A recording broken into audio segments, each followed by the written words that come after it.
It's thanks for coming tonight. This is the Jacksonville City Council meeting in Jacksonville City Hall Council Chambers, Monday, September 27th, 2021 at 6 p.m. We do have a quorum, so I will call us to order. If you'll stand with me, I'll give an invocation and we'll do the pledges, and then we'll get on our agenda. Father, we just thank you again for an opportunity to serve our citizens of Jacksonville. We just thank you for our town and your watch care over it. We just pray that you would continue to bless our city, help us to make good decisions that would benefit the entire city as a whole. Thank you for all the great things you do for us. In Jesus' name, amen.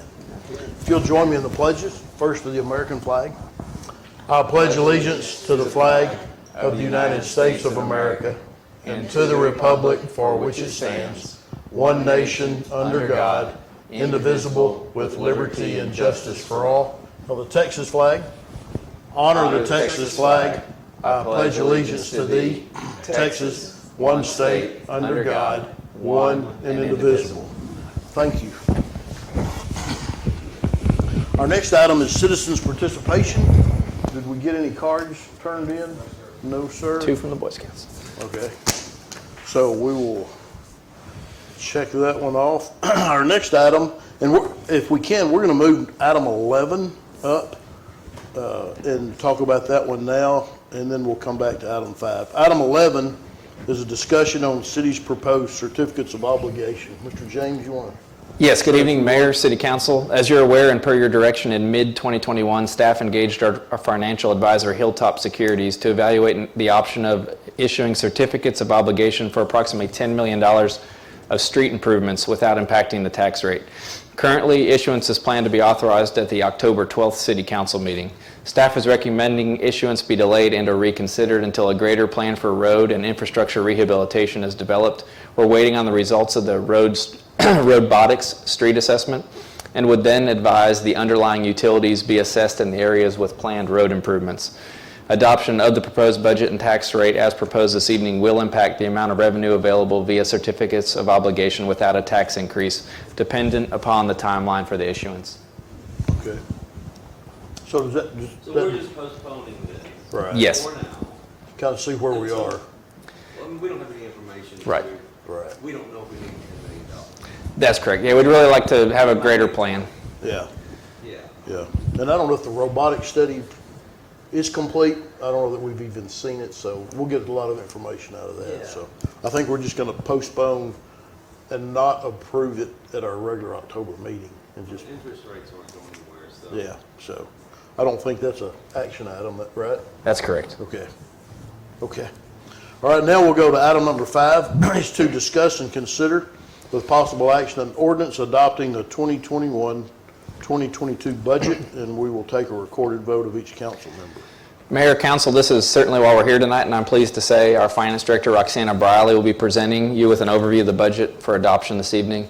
I want to thank her and the entire leadership team for guiding their departments through the process. Every budget requires compromise and expectation management, and you'd be hard-pressed to find a team better than the employees we have that pull together well and work with each other so well. So we could not have prepared this budget without the City Council's leadership and direction, and I'll let Roxana provide the highlights. So tonight we're not going to go over the entire budget book because that would take a really long time. So we have just a summary. So we have a summary presentation, PowerPoint, and then you also have a handout that has in detail every line item. So at any time, if you have questions about it, please stop me and I'll be happy to go into more detail. First is the general fund. The budget that was proposed had a surplus of $147,000. And you can see we've had revenue adjustments, reducing that by $803,000. That's primarily removing the $875,000 sale of lake lots. That's what in the budget. Yeah. I think that the Southern Lake lot, it was in the budget. Yes. But I think we predicated that of that's going to be reoccurring revenue to base that increase in salary study maybe on. And that 875, we won't have that next year. We hope to get it again this year, but we can't, just because, we started off with a surplus of $600,000 or $700,000. Well, that included this. So we don't want to spend that money because we won't have this non-recurring revenue the following year. The 875 Cor- from the Right, from that's from right, West Park. right. Yeah. Right. So, And if we did receive that, it would be restricted for a special purpose, not be available to use for operations. But it- yeah, yeah. Okay, and so the administration department has a cut of $600,000, and that's that $1 amount that was put in the proposed budget for employee raises.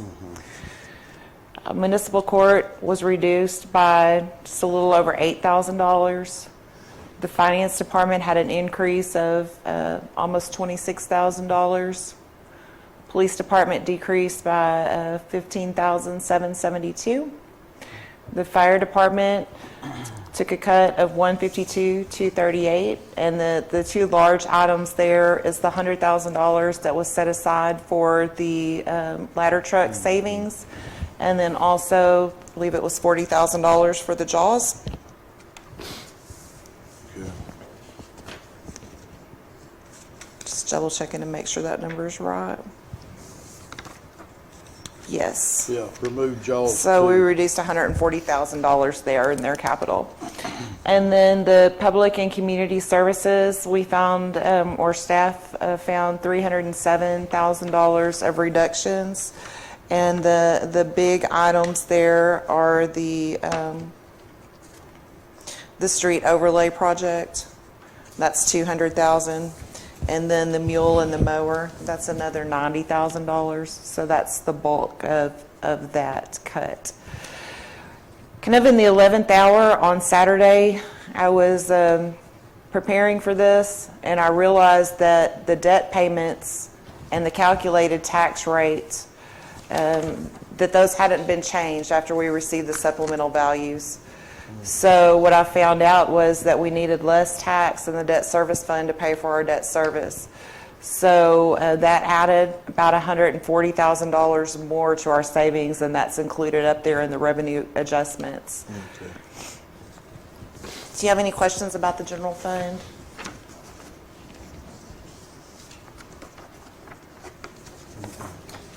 No, I'm good. When we look at the street overlays and We left 200, no, we left 245. We had 445 in there. Is that right, Roxanne?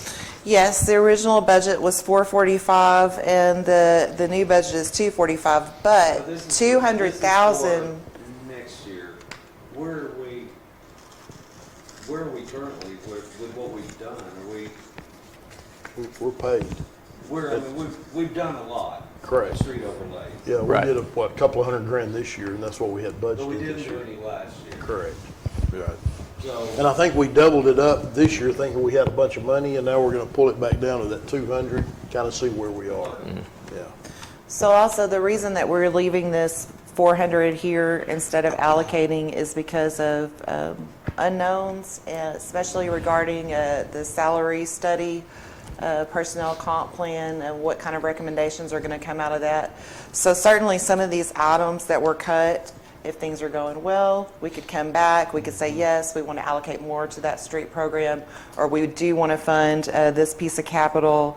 So staff would come back later on in the year and make recommendations depending on when we figure out some of these unknowns that we have right now.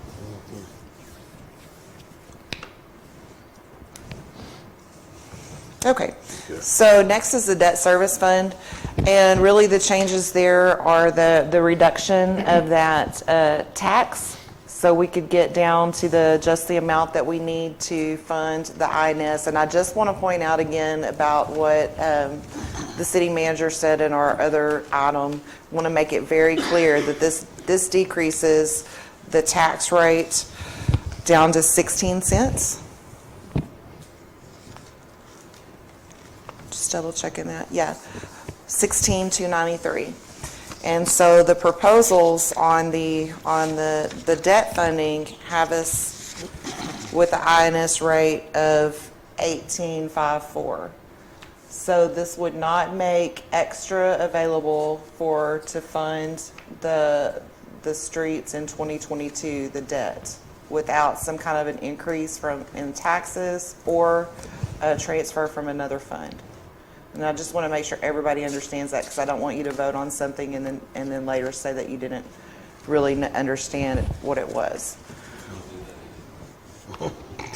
Well, you could just like play this meeting back. Anyway. So. But our tax rate remains unchanged from that .6899, whatever. Yes. And it's just the allocation of the M&O and INS. And the INS is just paying for the debt that we currently have. Correct, okay. And then there were a couple of items, the continuing disclosure and the paying agent fees, that were not included, so those are added into the budget. Okay. Do you have any questions about that? Those are the two big ones. Those are the ones that the tax rate is based on. These others are just kind of a little bit of cleanup. The next one is the Capital Projects Fund. And whenever you look at this slide, it looks scary because it says that we're going from a $117,000 surplus to a $6 million. Let's go one more, yeah. To a $6 million deficit, but it's just putting back into the budget the public safety complex. Whenever I was looking at this Saturday, that 6.06519, that's the amount of encumbrances that we had left. And so I wanted to put those encumbrances in the budget.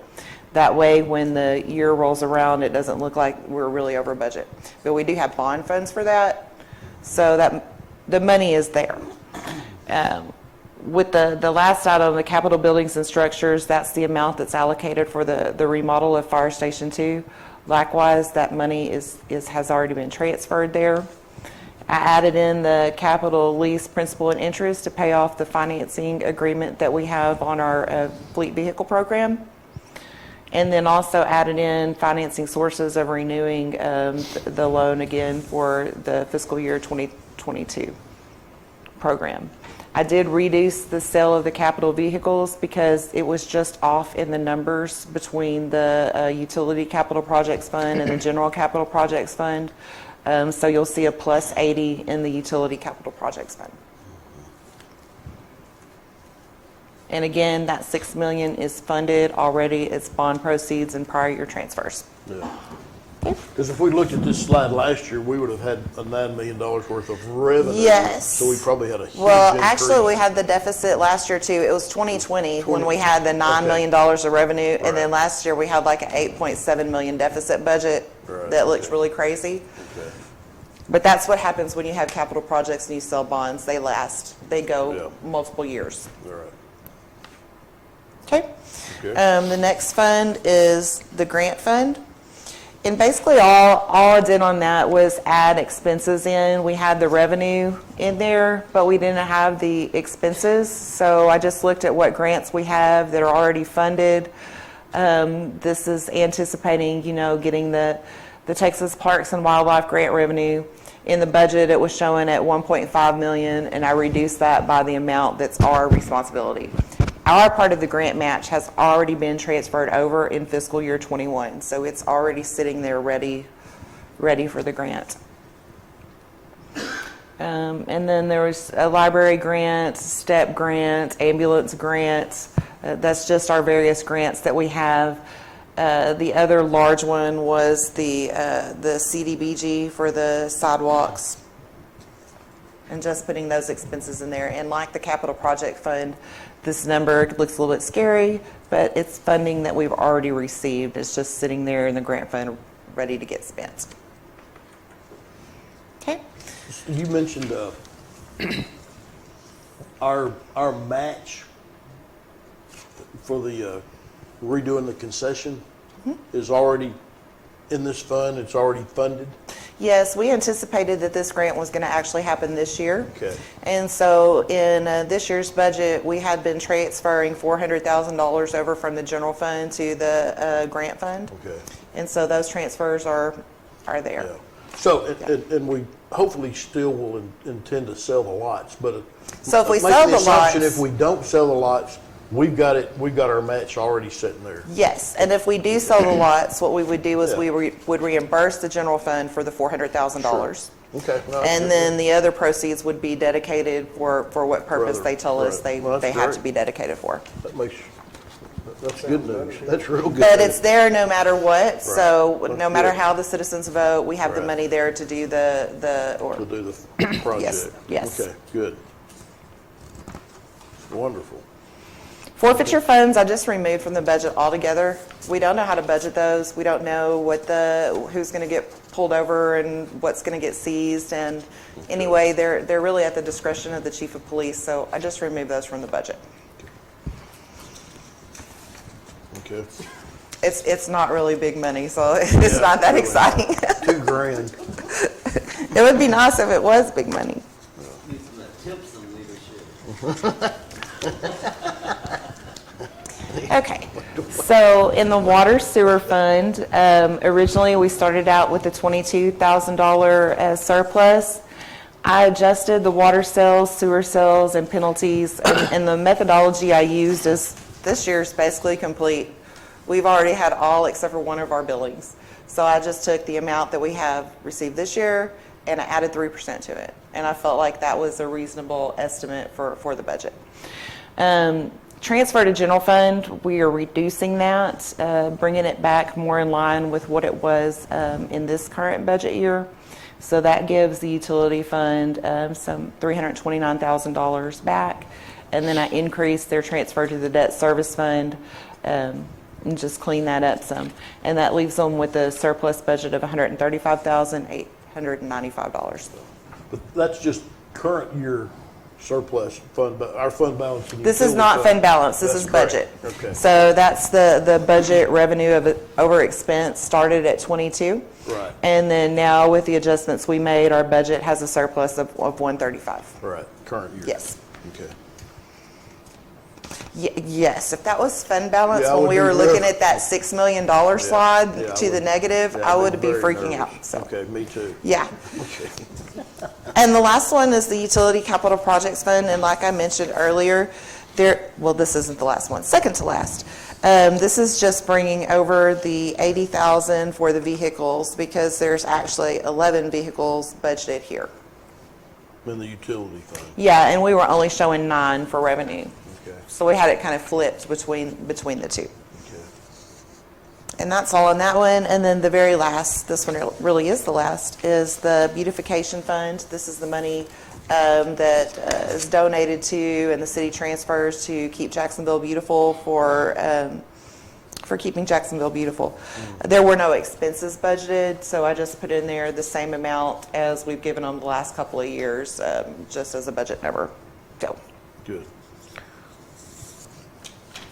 Okay. And I would be very happy to entertain any questions about the budget before you guys vote on it. So this left us with a potential end of year savings of 400. Right. And some change. Yeah, I think In the so. general fund, In yes. the general fund, yeah. Yeah.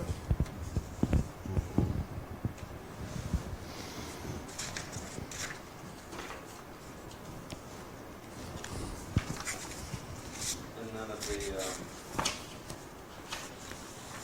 COVID relief funds,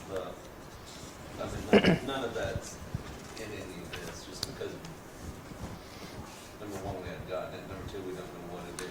So We did receive half of the America Rescue Plan money in August, that was the first part. and we'll receive the second part, and I did not put that in the budget, and I But did the not first think part- about it. The first part is what we use for the fire department. No, okay, so there's several different things shaken. The first thing was the CARES Act, and that was a little over $1 million, and we used it for some technology, for reimbursement of public safety salaries, and then also allocated for the Fire Station 2 remodel. Right.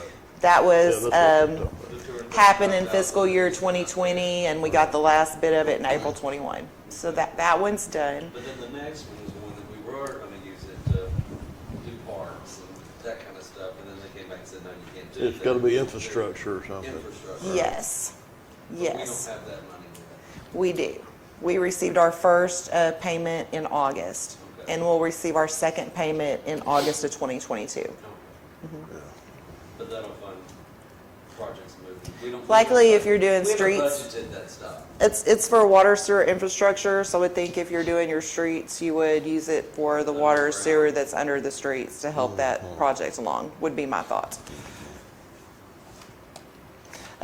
We were looking at some of this stuff at the time I was in Palestine, and when they were talking about the streets, the water and sewer that goes below the street is almost twice as expensive as the street on top of it, so. Okay. Any other questions? We're certainly glad you're back. I'm really happy to be back. I get to go home for lunch, and it's really close after this meeting. That's true. I won't miss the Cowboy game. Yeah. Very good. Any other questions? Okay. I'll entertain a motion. What are we moving? We approve the budget is amended, or, I mean, our budget, we never did approve the first one, so, right? So it's just ours. That's correct. I'll make a motion to approve our presented budget. Okay, we have a motion by Councilman Tim McRae, I'll second. second by Councilman Rob Goen. Okay, and then I think Greg wants a roll call, so Rob Goen, I vote yes. okay, Councilman Tim McRae, I vote yes. Mayor Randy Gorham votes yes, and Councilwoman Mindy Gallup I vote yes. votes yes. Councilman Hubert Robinson is not here, so carries 4-0. Very good, thank you.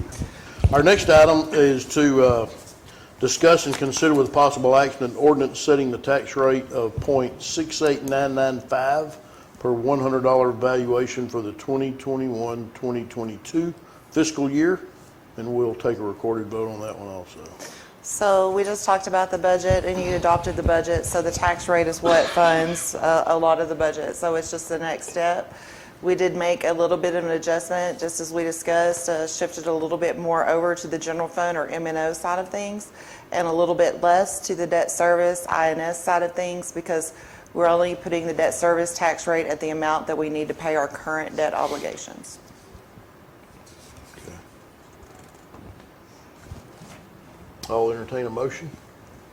I'll make a motion that we establish an ordinance setting the tax rate of .68995 per $100 value for the 21-22 fiscal tax year. Okay, we have a motion by Councilman Rob Goen, I second. second by Councilwoman Mindy Gallup. Any discussion? All right, we'll take a recorded vote. Councilman Rob Goen, I'll vote yes. Councilman Tim McRae, I'll vote yes. Mayor Randy Gorham will vote yes, and Councilwoman Mindy Gallup. I vote yes. Very good. So, okay. We'll go to item number 7, is to discuss and consider with possible action a resolution removing Kimberly Lynn and adding Roxana Briley to all financial accounts. Pretty self-explanatory. Yeah. Just need a simple motion for Prosperity Bank. All right. I'll make that motion. Got a motion by Councilman Tim McRae, second by Councilman Rob Goen. Any discussion? All in favor say aye. Aye. Any opposed? Hearing none, that motion carries. Item number 8 is to discuss and consider with possible action a resolution approving staff to make an application to EDCOG for a municipal solid waste grant. Mr. James. Yes, Mayor, Council, this is simply just a resolution supporting staff's pursuit of a grant through the East Texas Council of Governments for a solid waste purpose. We would likely use the grant to fund some kind of community cleanup day. City Secretary Greg Lowe sat on a pretty lengthy webinar a few weeks ago for the pre-application process. I'll be working with Daniel Seguin and our team to get an application submitted prior to the October 6th deadline, should the council pass this resolution. Very good. Do we have any current dates for cleanups there? There's a shred day October 9th, just across the street here at the Olympic Center, and then we're going to try to get together a pretty extensive cleanup day in spring of 2022. So likely we'll use this grant to help with a part of that. 2 years? Year and a half? Yep. We didn't have one this past I year. don't think so. It's been a while. It has. Yeah. Given that, I'll entertain a motion. I'll make a motion that we make application to EDCOG for a municipal solid waste grant. Okay. Have a motion by Councilman Rob Goen, And I'll second that. second by Councilman Tim McRae. Any discussion? All in favor say aye. Aye. Any opposed? Hearing none, that motion carries. Item number 9 is to discuss and consider with possible action an amendment to a contract with KCA Engineers, Inc. for the water treatment plant clear well rehabilitation project. Mr. James. Mayor, City Council, there are some notes included in your packet on this, and I'm happy to answer some questions. However, in speaking with the mayor this morning, we'd like to invite Representative KSA to attend our October 12th City Council meeting just to answer some further questions and give us an update on the project. So we would be tabling this until that meeting. Okay. A motion to table. Okay. I'll make a motion. Okay. We have a motion to table by Councilman Tim McRae. I'll second that motion. Any discussion? All in favor say aye. Aye. Aye. Any opposed? Hearing none, that motion carried. Number 10 is to discuss and consider with possible action approving modifications to the charity care policy for EMS. Mr. James, you got All any right, comments? yeah, Mayor, City Council, the policy for consideration was provided by Public Consulting Group, courtesy of Emergicon, the city's ambulance billing vendor. This policy includes revisions to optimize the city's ability to recapture costs associated with rendering care to the less fortunate and indigent. Staff does recommend approval. Okay. Is this something new or just renewing what we had? It's revising an existing policy that was on the books, but based on some new laws that got passed into legislation, Emergicon's third-party vendor, Public Consulting Group, basically advised everyone within their billing network to pass these procedures just to make sure we could recapture as much as I see. possible. Okay, just some cleanup. Yep. Okay. I'll entertain a motion. I make a motion, we approve modifications to the charity care policy for EMS. All right, we have a motion by Councilwoman Mindy Gallup, Second? second by Councilman Tim McRae. Any discussion? Hearing none, all in favor say aye. Aye. Aye. Any opposed? Make cake up. Hearing none, Yeah, that no. motion carries. It's 6:22. We have no further action, so we will stand adjourned at 6:27. I'm sorry, 6:27.